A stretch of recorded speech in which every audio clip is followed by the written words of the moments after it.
Hello friends, आज के इस वीडियो में हम लोग बात करने वाले हैं कि अगर ऑटो के आगे वाला जो फ्रॉक होता है जिसमें हैंडल लगे रहता है वो अगर डैमेज हो गया है यानी कि वो टूट गया है तो उसे आप खुद से कैसे चेंज कर सकते हैं। जैसा कि आप यहाँ पे देख पा रहे होंगे कि किस तरीके से जंग लग के ये टूट गया है, तो इसके जगह पे आप नए को कैसे फिटिंग कर सकते हैं। तो चलिए फिर वीडियो को शुरू करते हैं। दोस्तों यहाँ पे क्या है कि अभी हम लोग बजाज ऑटो का चेंज कर रहे हैं, तो सबसे पहले हम लोग बजाज ऑटो का चक्के को खोल के बाहर निकालेंगे। और चक्के को खोल के बाहर निकालने के लिए ये जो लॉक लगा हुआ है ना, ये 10 नंबर के रिंच से खुलेगा और ऐसे ही दोनों तरफ का लॉक को खोल लेंगे। उसके बाद फिर चक्के को खोल के बाहर निकाल लेंगे।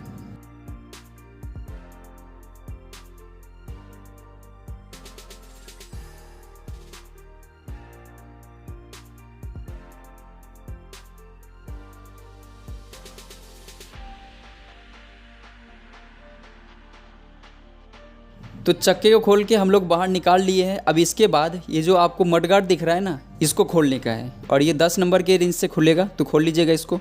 उसके बाद हम लोग सॉकर के नट को खोलेंगे और ये 16 नंबर के रिंच से खुलेगा। तो चलिए फिर खोल लेते हैं। तो जैसा कि आप यहाँ पे देख पा रहे हैं कि ऊपर टूटा हुआ था, इसलिए सॉकर कुछ इस तरीके से नीचे आ गया। उसके बाद 19 नंबर के रिंच से ये फ्रॉग वाला नट को भी खोल लेंगे। उसके बाद सॉकर और सस्पेंशन को दोनों को बाहर निकाल लेंगे और इसी तरीके से उस तरफ का भी खोल देने का है। तो दोस्तों आप वीडियो को ध्यान से देखते रहिए कि किस तरीके से सस्पेंशन के नट को खोला जा रहा है।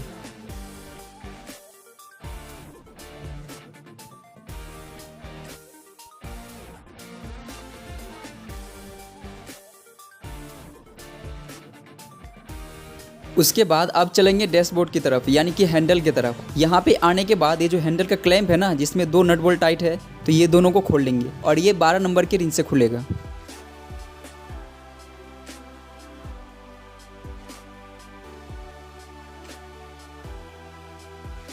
इसके बाद अब हम लोग हैंडल को खोलेंगे और हैंडल का जो नट है ना, वो 16 नंबर के रिंच से खुलेगा। तो चलिए फिर फटाफट खोल लेते हैं।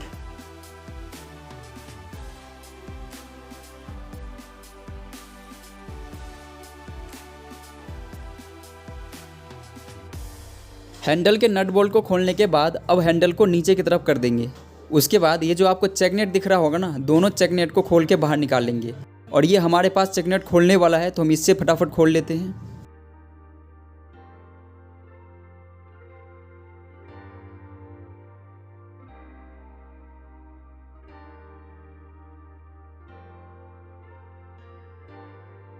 दोनों चेकनेट को खोलने के बाद अब चलेंगे आगे की तरफ और वहाँ से हम लोग फ्रॉक को नीचे की तरफ खींच लेंगे और फिर बाहर निकाल लेंगे। और यहाँ पे सबसे पहले हम लोग ये जो बॉल आपको दिख रहा है ना, इसको निकाल लेंगे। उसके बाद ये जो मड गार्ड का कवर है ना, रबर वाला, उसको भी निकाल लेंगे।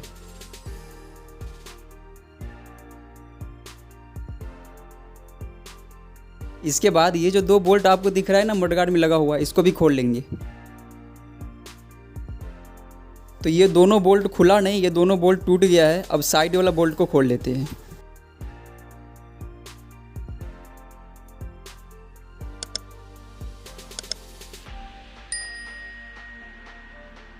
सभी बोल्ट खुल जाने के बाद फिर अब मडगार्ड को बाहर निकाल लेंगे फ्रॉक से। तो जैसा कि दोस्तों आप यहाँ पे देख पा रहे होंगे कि जंग लगने के कारण फ्रॉक किस तरीके से जंग लग के टूट चुका है।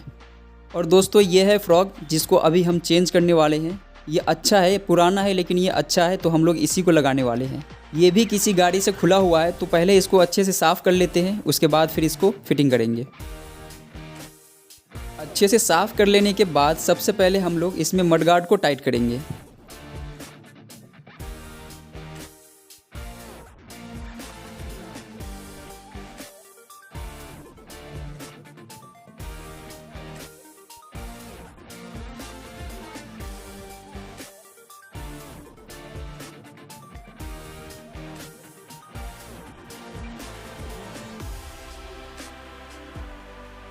तो ऊपर वाला दोनों बोल्ट टाइट हो चुका है। अब उसके बाद हमें साइड वाला बोल्ट को टाइट करना है। और साइड वाला बोल्ट को टाइट कैसे करना है, पहले नट को स्क्रू ड्राइवर की मदद से अंदर की तरफ लेके जाएंगे और ऊपर से बोल्ट को टाइट करेंगे, जैसा कि आप इस वीडियो में अभी देख पा रहे होंगे।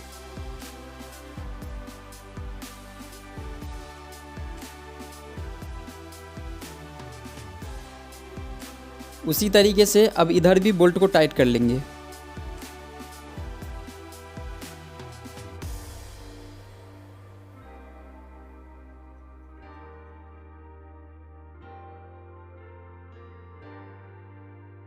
तो इतना काम अपना हो चुका है। अब उसके बाद हम लोग मडगार्ड का रबर को लगाएंगे, यानी कि मडगार्ड का कवर को लगाएंगे। तो मडगार्ड का कवर लग चुका है। अब उसके बाद इसमें अच्छे से चारों तरफ में ग्रीस को लगा देंगे, यानी कि फोर्क में चारों तरफ से ग्रीस को लगा देंगे। उसके बाद फिर इसमें बॉल को फिट करेंगे।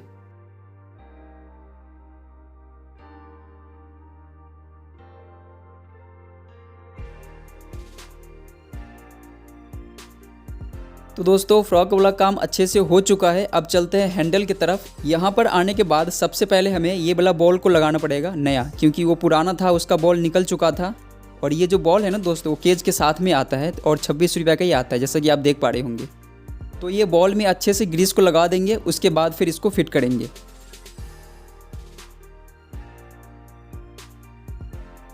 उसके बाद ये बॉल का कवर है, इसमें भी ग्रीस लगा के इसको भी लगा देंगे। अपना इतना काम हो जाने के बाद अब फ्रॉक को हैंडल के अंदर में डालेंगे।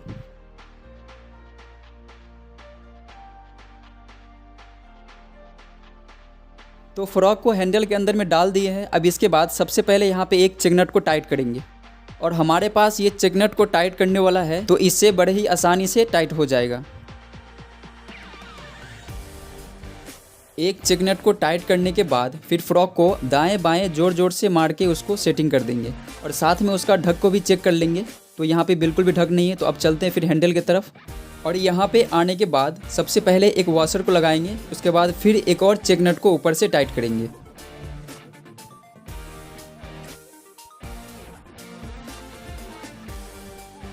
चेक नट को फुल टाइट करने के बाद फिर अब हैंडल को भी टाइट कर देंगे।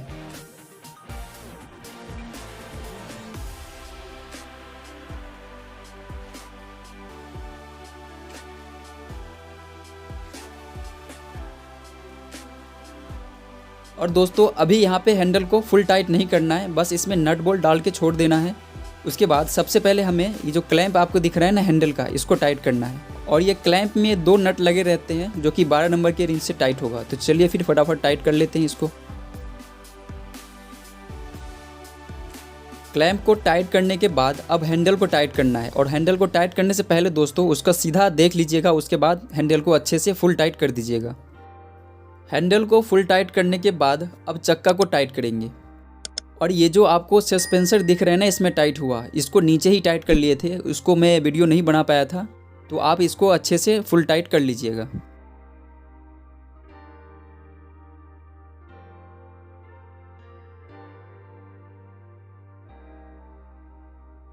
चक्का को टाइट करने के बाद फिर उसका लॉक को भी टाइट कर लीजिएगा।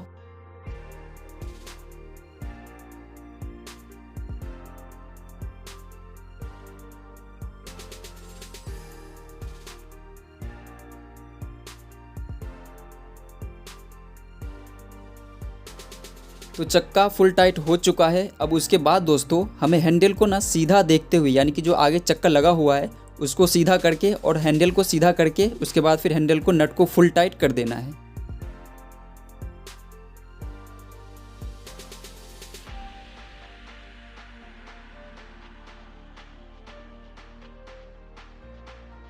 तो हैंडल भी फुल टाइट हो गया है। तो दोस्तों अपना जो काम था फ्रॉक को चेंज करना, तो वो अच्छे से चेंज हो चुका है। तो आई होप दोस्तों कि मेरी वीडियो आपको पसंद आई हो। अगर आई हो तो वीडियो को एक लाइक कर दीजिए। अगर आप चैनल पर नए हैं तो चैनल को सब्सक्राइब कर लीजिए और इस वीडियो को अपने फ्रेंड्स के साथ भी शेयर कर दीजिए, ताकि उन्हें भी कुछ हेल्प मिल सके। तो ओके दोस्तों, मिलते हैं फिर नेक्स्ट वीडियो में। तब तक के लिए take care, bye bye and thanks for watching this video.